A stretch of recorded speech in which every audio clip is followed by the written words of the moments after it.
as long as Russia continues to pursue this war. And there's a risk of escalation in the war. There's either intentional or by accident, the energy crises of the 1970s. We'll see in the next few weeks where this goes, but this could be more serious than the 1970s. 러시아가 일으킨 전쟁의 본질은 세계 에너지 패권 싸움입니다. 앞으로 50년간 미래 먹거리를 차지하기 위함이죠. 이 전쟁 막후에서 벌어지는 미국과 러시아, 그리고 중국과 유럽까지 치열한 머리 싸움을 담은 책이 있습니다. 세계에서 가장 영향력 있는 에너지 전문가이자 퓰리처상 수상자인 데니얼 예긴 S&P 글로벌 부회장의 가장 최근 저서인데요. 놀랍게도 이 책은 2020년에 이미 우크라이나 침공을 예견했습니다. 오늘 저희는 예긴 부회장을 직접 만나 이 전쟁의 끝은 어디인지, 그리고 글로벌 경제, 특히 우리 한국 투자자들에게 의미하는 바는 어떤 것이 있을지 들어보겠습니다.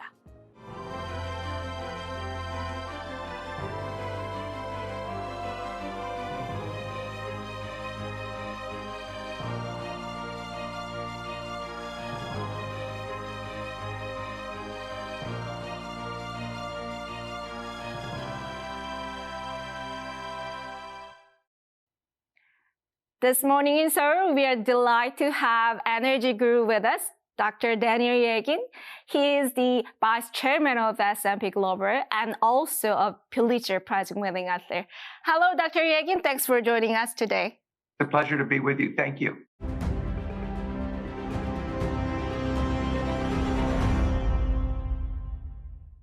바이든 미 대통령이 역대 최대 규모의 전략 비축률 방출을 결정했습니다. 이를 두고 골드만삭스에서는 단기적으로 당장은 도움이 될지는 모르겠지만 구조적인 문제는 해결하지 못할 것이다. 이렇게 밝혔는데요. 이에 대해서 어떻게 생각하시나요? I think the release of oil from the Strategic Petroleum Reserve at the scale of 1 million barrels a day for 180 days is an important contribution to the world oil market. We're looking at about 4 million barrels a day of Russian oil that goes to Europe. And so if you replace 1/4 of that with Strategic Petroleum Reserve, that helps solve what could be a big problem. I think at this point, people don't expect this war to go on for 180 days or longer than that. But Europe has made the determination that it wants to move away from importing Russian oil and gas. And that's something that's going to unfold over this year and into next year. 에너지 가격이 원래 기복이 심하지만 올해 초처럼 오르내림이 심했던 적은 없는 것 같습니다. 전망도 $80에서 $180까지 좀 극과 극인데요. 부회장님께서 보시는 올해 유가 전망은 어떻습니까? Well, I think that you can see pressures that would push oil prices up and push them down.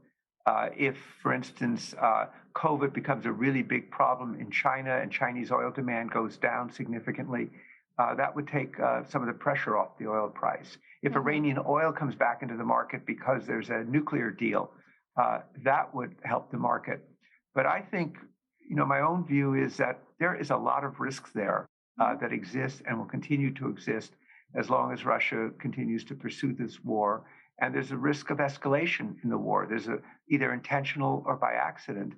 And so, I think, you can only think in terms of scenarios right now in prices, but there's certainly a risk of prices going higher. 그렇다면 주식시장 그리고 개인 투자자 측면에서 의미하는 바가 뭘지 궁금합니다. 실제 지난해 S&P 500 종목 중에 가장 두드러지는 성적을 나타냈던 것은 에너지 업종이었습니다. 그리고 최근 워런 버핏도 옥시덴탈 투자에 나서서 주목을 끌었는데요. 투자 관점에서 조언 부탁드립니다. Well, generally, I don't talk about specific stocks or equities, but certainly oil was out of fashion in the equity markets. Investors were not interested in it. There have been 2 price collapse. Prices, profitability had gone down. But you see now that investors are interested again in oil and gas. They're also interested in other commodities because there's a sense that we are going to be in a period of higher commodity prices, partly because of the disruption coming out of Russia and Ukraine. Russia and Ukraine together export 30% of the world's wheat, and that's been disrupted. and so wheat prices are going up. So I think investors are generally looking at natural resources and commodities very differently than they were during COVID time when the world kind of shut down. 저서 뉴맵을 보면 러시아 우크라이나 사태를 상당히 날카롭게 예견하셨습니다. 우크라이나 침공은 결국 에너지 패권이 핵심이었는데 러시아가 이 전쟁으로 갖게 될 이득이 클까요? In the new map, I do talk about Putin discussing whether Russia's an energy superpower, and it was. And he liked what it did for him in terms of revenues and what it did in terms of political power. I think that Russia is going to continue to be a significant supplier of oil and gas, but it's really alienated its European buyers, who were its most important buyers, who were who look to Russia as a reliable supplier. They don't think of Russia as a reliable supplier. So Russia, I think, will not have the same influence. It'll still be big, and other countries, India and China, will buy Russian energy. But Europe, I think, has really made the determination that it wants to back away from Russian oil and gas. And that just kind of undermines the notion of Russia as an energy superpower, because it won't have the influence, at least in Europe, that it's had in the past because of energy. Putin made several major miscalculations. He thought his army would perform better than it did. He didn't think that the Ukrainians would resist. He thought they would welcome Russian soldiers. He thought Europe would say, "Oh my gosh, we depend on Russian energy. We're just going to stand aside." He thought the U.S. was divided, wouldn't have the willpower, and he thought that rising energy prices, which could still happen, would undermine this kind of coalition that we're now seeing. So all of those factors are at hand. He seems to be very isolated, with only a few people around him who can really talk to him. Nobody really wants to tell him that he's wrong. And I think the question now, will he, in a sense, de-escalate and focus on eastern Ukraine and consolidate that as almost a Russian province, new Russia, Novaya Russia, or will he escalate? Will he use? There is concern in some quarters that he might use tactical nuclear weapons. So I think week to week, we don't know where this is, but and I think he wants some kind of victory by May 9th, because that is Victory Day from World War II in Russia. So he's going to want to have something to show for this. But I think he had no idea how poorly his military would do, at least so far. 사실 바이든 대통령은 취임 당시부터 그린 트랜지션을 강조해 왔습니다. 하지만 이번 사태를 지나면서 미국이 세계 최대 LNG 수출국으로 거듭나면서 어떻게 보면 바이든 정부의 이 전통 에너지에 대한 정책도 변화할 것이라는 전망이 나오겠는데요. 부회장님께서는 어떻게 보시나요? I think starting around November, when they saw gasoline prices go up, and gasoline prices matter a great deal when you're moving into an election year, and this is an election year in the United States. Right. And then this crisis happened. We had the Secretary of Energy at our big CERAWeek conference in Houston at the beginning of March, where she actually said to the energy industry, "Please increase production." This is not something that they were saying. This is not something that they were saying to the industry 5 months ago. So I think they now see that they still have their green ambitions, but they have to deal with the realities of the energy supply today, where 80% of world energy, roughly 80% of U.S. energy, comes from hydrocarbons. 사우디아라비아와 UAE 같은 오펙은 어떻게 움직일 거라 보시나요? I think OPEC is in a difficult situation right now because a number of governments are saying, please increase production. And that really is a message to just two countries, Saudi Arabia and UAE, which have what's called spare capacity, have extra production capacity, and saying to them, please produce more oil. So far, they've said, no, we want to stick to our OPEC plus deal with Russia. But I think the pressure is going to mount, particularly if the markets become more difficult. Certainly today, the United States does not have the relationship it's had with Saudi Arabia in the past.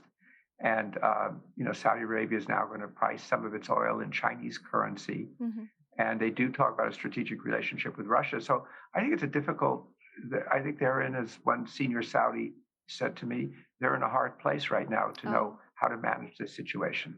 글로벌 에너지 그리고 경제 패권의 또 다른 한 축인 중국은 어떤 대응에 나설 것이라 보시나요? Well, there's the political impact, and then there's the economic and energy impact. The political impact is, of course, at the beginning of the Olympics in February, Putin and President Xi signed an agreement talking about unlimited cooperation between our two countries. Well, that was before the invasion. And, you know, we'll never know, but you wonder, did Putin actually tell Xi what he was going to do? Or did he just sort of imply that he was going to take the eastern part of Ukraine? So China, on the one hand, is trying to maintain a certain neutrality. It's worried about sanctions. I think that given what's happening in the Chinese economy now, China's not as confident as it was 6 or 8 months ago. But they do have a strategic relationship with Russia, and Xi and Putin appear to have a very close personal relationship. I've been in meetings, you know, in conferences where they describe each other as best friends. And I think that for China, it's balancing. It doesn't want to aggravate its relationships with the United States or with Europe, although they recently advised the Europeans to separate themselves from the United States. But on the other hand, I think that as a result of this, the sanctions, the withdrawal of companies' investment from Russia, that Russia will just simply become more dependent on the Chinese economy. 그렇다면 이런 변화들이 한국에게 시사하는 것은 어떤 것들이 있을까요? So Korea is so integrated into the world economy that whatever happens will affect Korea. One area of interest is that we've seen in Europe, countries who seem to be moving away from nuclear power are now turning back to nuclear power. France has said that they're going to build 6 new nuclear power plants and perhaps another 8. And so I think it will be, with the new president in Korea, it will be important to see what the policy is on nuclear energy as a way to have greater energy independence. 이번 사태가 신재생 에너지로의 전환을 앞당기거나 또는 늦출 것이라 보시나요? Well, that's of course something I looked at very closely in the new map and the whole question of energy transition. I don't think an energy transition is going to happen overnight. It's going to take, all the other energy transitions have unfolded over a century. So to try and do it half of it in 8 years and the other in 28 years is pretty darn difficult, particularly when you don't have all the technologies. With that said, I think the answer to your question is both. What do I mean by both? Clearly, if you look at, Europe is going to say we've got to step up renewable energy for generating electricity, so we use less gas to generate electricity. On the other hand, I think countries have wakened up to the fact that conventional energy is very important, and these changes don't happen overnight. And there's probably been underinvestment in oil and gas, which is why energy markets were already tight. In last October, well before this crisis began, we saw prices going up, and as you know, in Asia, LNG prices went way up, and they went way up in Europe. So I think you get both greater effort to speed up renewables and energy transition, but also greater reality and recognition that you really have to worry about your energy supplies today. And that's what we're seeing unfolding in the United States. And we see in Germany where, yes, more wind, but they're also saying they're going to build 3 receiving terminals for LNG rather than depend upon pipelines from Russia. 미래 에너지 시장에 가장 강자가 되는 건 누가 될 것이라 보십니까? I think it will be a mix. Wind will grow, solar will grow, but I think there's a lot of focus now on hydrogen. And I know in Korea, companies have gotten together to try and ensure that Korea has an important role to play in the hydrogen economy. One other thing to think about is as you move towards renewables, people think sun is free, the wind is free, but you need a lot of materials. You need a lot of mining. And I think, China has a very strong position in those resources. And so I suspect that there may be a new geopolitics of energy around renewable energy in terms of the amount of mining and processing that's necessary in order to make a wind turbine, to make an electric car battery. So, I think we'll go from one kind of politics of energy to another kind of politics of energy. And I think people are underestimating how much material will be necessary for renewables. We're doing a study right now of copper. And the ambitions for renewables assume that there'll be a huge amount of copper. But we're saying, where's that copper going to come from? Where are the mines? It takes 16 or 20 years to open a new mine. So I think that, it's not like a straight highway, that there are a lot of bumps along the renewable road as well. 신재생 에너지가 늘어난다고 해도 세계의 석유 소비량은 결국 늘어날 수밖에 없지 않습니까? But I think that in 2050 the world will still be using a significant amount of oil and natural gas. It will need carbon capture and other technologies, but the overall energy mix will grow. So renewables, I think, will be a much bigger part. So in other words, in 2050 it will still be an energy mix, and I think people don't realize how significant oil and gas are, not just in for putting into your car or power an airplane. If they think of a 787 jet, a Boeing jet, the body's an oil product. You think of the lipid with your Moderna or your Pfizer vaccine. It's an oil product that's mixed in that gets it into your cells. So I think that there are many more uses than people think. So I think we will still have an energy mix. There'll be a different balance in the energy mix. And I think natural gas actually will become more important. Even as we see, there'll be a lot more electric cars. So, today we have a $90 trillion world economy. Maybe in 2050, it'll be $170 trillion. And so you'll need a lot of energy of all kinds to support that. 3차 오일 쇼크의 위험은 아직도 있다고 보시나요? Well, I think that there'll be increased emphasis on energy security again. The world kind of forgot about energy security. Right. It's very important to a country like Korea, which is so dependent, and probably Korea has paid more attention to energy security than other countries. I know in the United States, it was like sort of people just forgot about energy security as we became energy independent. Mm-hmm. But we're still part of the world economy. Obviously, people look back, either they lived through it or they've read about it, the energy crises of the 1970s. We'll see in the next few weeks where this goes, but this could be more serious than the 1970s because this involves not only oil, it involves natural gas and LNG, it involves coal, and it involves the world's two nuclear superpowers. Mm. So this is, managing this. And I think right now we've seen a kind of a breakdown in communication between the United States and Russia. And then you have all the other issues around the relationship with the United States with China, the regional questions in Asia that Korea knows so well, South China Sea, all of those things. But I think if there is not some resolution, this could end up being a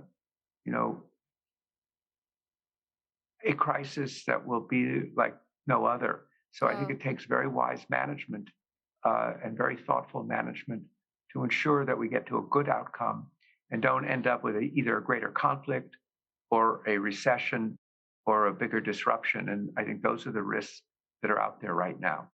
마지막으로 한국 경제에 대한 조언, 특히 저희 시청자들, 한국 개인 투자자들을 위한 조언 부탁드립니다. Yeah, well, I think that Korea has such great engineering capabilities and ability to move relatively fast and make things happen. I mean, it's really quite extraordinary. I know you all have grown up with it, but what's the growth of the Korean economy from where, let's say, Korea was in the 1970s. And so Korea is a major industrial power. So I think that, building on its engineering strengths and among other things, making sure that it has an important engineering position in hydrogen would be one of the key things that Korea can focus on for the future. The other thing, of course, Korea is a leader in batteries, and there's a strong desire to reduce dependence on batteries from China. And so Korea's capabilities in batteries are very significant. And of course, Korean companies are building joint venture battery facilities in the United States. So I think Korea doesn't have oil and gas, but it has talent and engineering capability. And those are the things that have carried Korea to the position it's in today and that will carry Korea into the future. I guess for investors, it's to say, well, what are the technologies that are going to be really important in the future? And what are the companies that have the really strong capabilities to do that? And to take a 5-year time horizon would be one way to approach it, not as a sort of going in and out, but think about the forces that are shaping the energy future and shaping the global economy and how to play that. Okay, I think we covered a lot today. Thanks once again for sharing your insights with us. It's a pleasure to talk with you. Yeah. Thank you for the opportunity. The world will keep changing, and I'll be very happy to come back and continue the dialogue. So all the best for now.